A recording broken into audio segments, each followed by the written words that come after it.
Welcome back to another of my videos.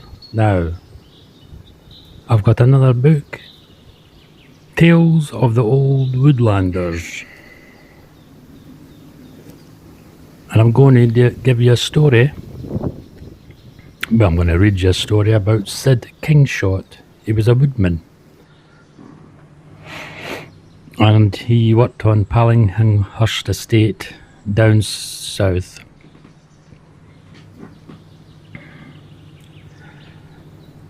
Sid Kingshott. Pallinghurst Estate lies on the borders of Sussex and Surrey, on the northern fringe of the Weald and Oaklands, and on streams that feed the River Arun to the south. The estate embraces 1,000 acres of oak, originally underplanted with hazel, intersped with conifer plantations,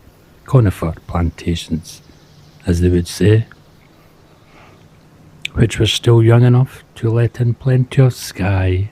When I first lived in an isolated cottage on the woodland edges a quarter of a century ago, by then the whole estate had but one regular woodman, Sid Kingshott.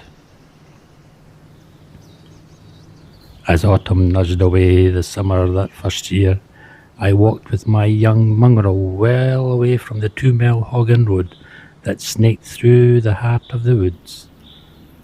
We wandered down a grassy path between plantations of young Douglas fir, where someone had been slashing away the brambles and the woodbine that would choke the small trees if they could.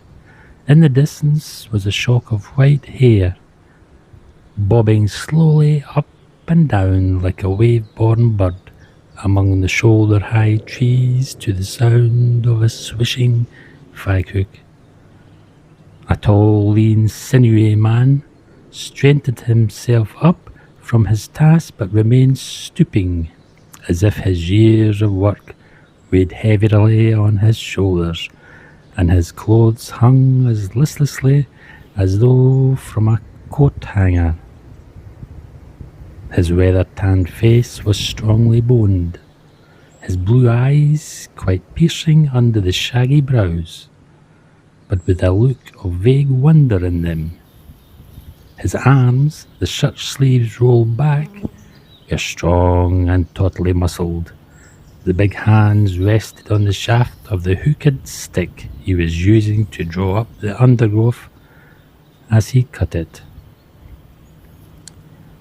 It was always cheering to see Sid's battered old black bike propped by the gate in the woods, its seat protected from possible showers by a plastic fertilizer bag, and to find the whittled stick by the track which indicated his whereabouts to those who needed to know. The forester who ordained his work and paid him the cowman living on the far edge of the woods, who chatted with him, very few others passed through, and none of them would search for Sid. He was quite a shy man, but content enough to pass the time of day with those he knew in the woods. He would tell stories of the old days in his slow Sussex drawl. You needed to tune into it to let your ear catch the phrases, and you needed patience. There were long, reflective pauses between his short sentences and careful phrases, so that the story emerged in several small fragments, impressions for the listener to hoard and compile. He did not like to be rushed. "Yea," he would say, drawing the word out slowly after a pause. "Yea." And another long silent pause before the tale recommenced. Time had never been Sid's master. He was born in 1911 at Snowhill in Petworth Park, one of the 8 children and the middle son of 5. Fred, Howard, Sid, Reginald and Ronald. Most of the boys, including Sid, grew to be 6'2" or 6'3" tall. Their sisters were Ethel, Gladys, and the baby of the family, Hazel. Sid remembered for his lovely head of thick, curly, mousy hair as a child, went to school in Pentworth, and later escorted his little brother Ron to the infant school at the other end of the town before joining his own class. His mother, born Ellen Boxall, came from Northchapel. His father, Frederick, was a Petworth farm labourer who had worked for a little while in the Petworth gasworks during the World War I, but soon returned to the land and a way of life he had born to and loved. When Hazel was 4 years old, the family moved to an old farmhouse on the Parringhurst estate, which was then a large and thriving one owned by McAndrews, a much-liked squire who employed a large number of workers. His gardens, with their palm trees and other strange plants, needed a head gardener and an under gardener and a couple of lads. There were several grooms and 2 chauffeurs, and it was always said that there were enough young men on the estate for a football side. In fact, there were about 30 in all, including 4 carters and their teams of horses. Among the farm workers was a small team in itself, Frederick Kingshott and his 2 sons, Howard and Sid. They were classified as general farm workers, hedging, ditching, etc., and that. But Frederick and Howard in particular were skilled thatchers and builders. They also won many a prize for their hedge work. The 3 men made an excellent team. They all worked hard, never messed about or complained, and were always on time in the morning. With all their tools sharp and clean and shiny, Frederick set high standards for the boys. Howard married Kate from West Dean, and she remembers how he would thatch during the summer, saving up all those earnings to buy his children winter clothes. In winter, he would cut wood for pea sticks and bean poles, saving up for their summer clothes. For a while, Howard and Kate lived in one of the estate's most remote cottages, Ivyhurst, tucked away in the woods. It was originally a keeper's cottage. Those were the days when the nightingales were so common as Ivyhurst that people come from miles around to hear them singing in the spring. When Frederick retired, Sid took on more of the thatching and hedge laying. It was a good time, a happy time, when the men had plenty of company in their work. Many lived on the estate, which was almost a village in itself. Others walked in daily from Alford every Christmas. McAndrews would give each married man a £10 of homegrown beef, and each single man £5. A certain Mrs. Lillywhite's husband and 3 sons all worked for McAndrews, and she was almost overwhelmed by her £25 of Christmas beef every year. It could not last, and the story was much like that of many other estates after the war. When McAndrews died in the late 1950s, the estate was broken up and sold off in bits and pieces. Frederick died about the same time, but the family had already left their old home, Laurels, in 1955. The place was so rough that it had been condemned. One day the doctor had visited Frederick in bed with bronchitis, and was both amused and appalled to find the old man had placed a chair upside down on the end of his iron bedstead to hold a bowl for catching the rain dripping through the roof. The drafts used to blow out the candles. The huge kitchen was a labour to clean, and it took 2 women to pick up the heavy pieces of coconut matting when they put them on the line and beat out the dust. Ellen worked so hard with that awkward old house and in raising her 8 children that was worn out by the time she was worn out by the time Hazel left school. So it was that Hazel took over, caring for her mother and for the household. She still has a fond childhood memories of Laurel's. There was a double pit lavatory at the bottom of the garden, with one big and one little seed, which blew away one day in a mighty gale that also lifted an old cat shed right off its brick standings and deposited it neatly in the pond, where it remained ever after.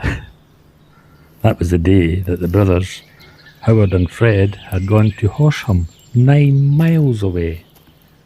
Their walk was so hampered by tumbled trees and branches that they did not reach home until the late following morning. The move from Laurel's to a council house in the hill village of Rudgwick along the road pleased everybody.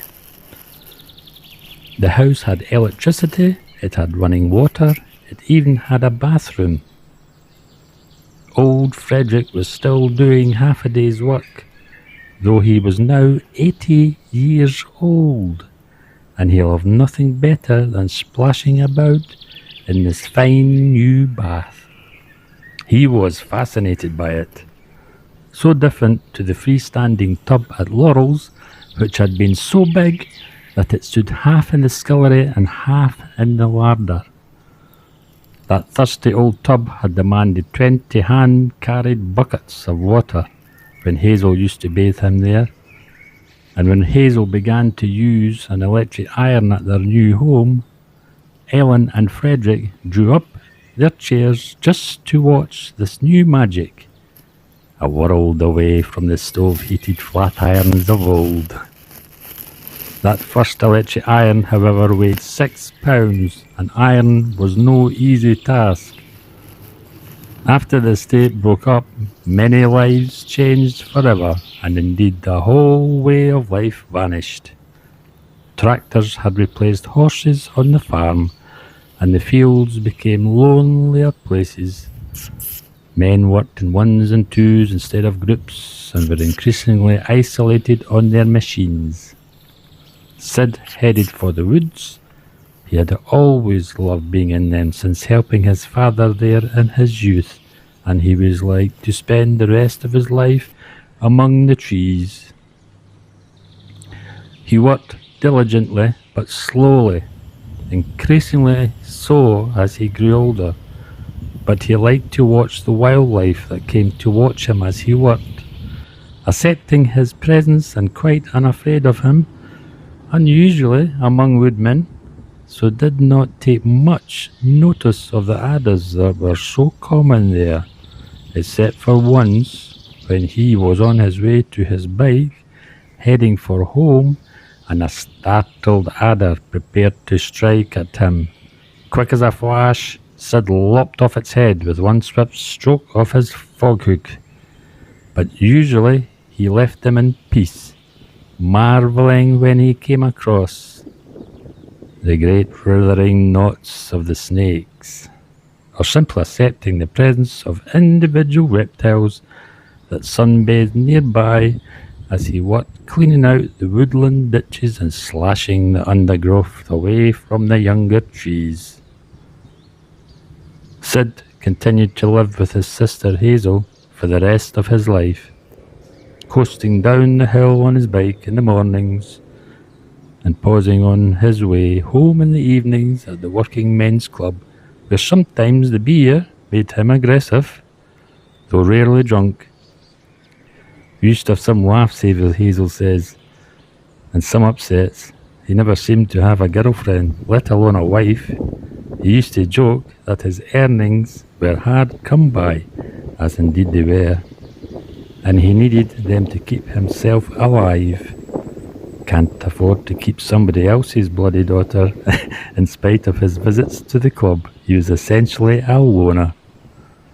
In the woods, he was at ease with himself in the later years. He told me once that his first work in the woods had been as a lad of 10, helping his father plant the larches. on the sandy ground in the north of the woods. Trees, which in my own time seemed to have been there forever, and which are a constant source of joy with their glorious golden autumn foliage. New spring growth that was the softest, freshest green in the woods, and a little later the golden pollen and rich pink larch roses. Sid loved those larches. His father was responsible for planting, and Sid had helped by dimming out the holes for the larch seedings. They never planted oak, even then. It grew too slowly, and the government was urging every landowner in the country to plant quick-growing conifers for the sake of the nation. In those days of his youth, of course, labour had been cheap, and there had been an ample workforce, men enough to care for and to take pride in the woods. The ditches were all clean, cut and free-running, forming a proper network in a pattern that made sense, which every ditch falling along its length and leading to another in later years, the pattern was lost and ditches simply pettered out.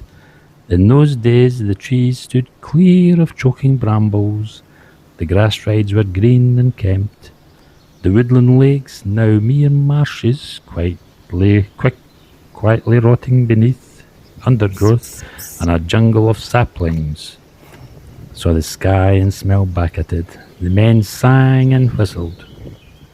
As they worked since the 50s, though, Sid had worked alone with his well-honed tools and could make little impression on the rampant growth of a young lad was sent to help him one Monday morning.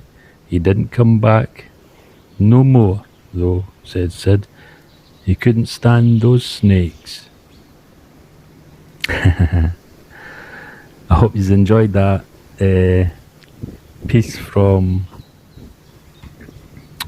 Tales of the Old Woodlands. That was a piece from Sid Kingshott's chapter in his life. Yeah, so I'll probably do another one of these stories from this book shortly, but yeah, I hope you enjoyed it, and I'll catch you in the next one. Bye bye for now.